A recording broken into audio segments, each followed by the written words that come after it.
কেন শুধু জরিমানা দিয়েই পার পেয়ে গেলেন বিরাট? মেলবোর্নের সাম কন্ট্রাস্টকে ধাক্কা মেরে শাস্তি পেয়েছেন বিরাট কোহলি, তবে নির্বাসিত হতে হয়নি তাকে। কন্ট্রাস্টকে ধাক্কা মারার কারণে কোহলির ম্যাচ ফির 20% কেটে নেওয়া হবে। সেই সঙ্গে লেভেল 1 অপরাধ বলে একটি ডিমেরিট পয়েন্ট পেয়েছেন তিনি। আইসিসির নিয়ম অনুসারে 24 মাসের মধ্যে 4টি ডিমেরিট পয়েন্ট পেলে নির্বাসিত হতে হয়। টেস্ট হলে 1টি ম্যাচ, সাদা বলের ক্রিকেট হলে 2টি ম্যাচে নির্বাসিত হতে হয় ক্রিকেটারদের। বিগত 24 মাসের মধ্যে কোনো ডিমেরিট পয়েন্ট পাননি।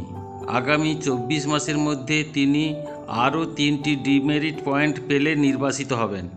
আইসিসির এই নিয়মের কারণেই বেঁচে গেলেন কোহলি। কী কারণে শাস্তি পেলেন বিরাট? মেলবোর্নে তখন 10ম ওভার শেষ হয়েছে।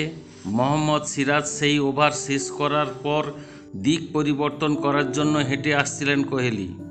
উল্টো দিক থেকে আসছিলেন কন্ট্রাস্টও। দুজনের কাঁধে ধাক্কাধাক্কি হয়। বারবার ধাক্কাধাক্কির ঘটনার রিপ্লে দেখাতে থাকে সম্প্রচারকারী চ্যানেল। সেখানে অবশ্য দেখা গিয়েছে কন্ট্রাস্ট মাথা নিচু করে ব্যাট হাতে যাচ্ছিলেন। কোহলি যাওয়ার পথে দিক পরিবর্তন করে কন্ট্রাস্টের কাছে গিয়ে তাকে ধাক্কা মারেন।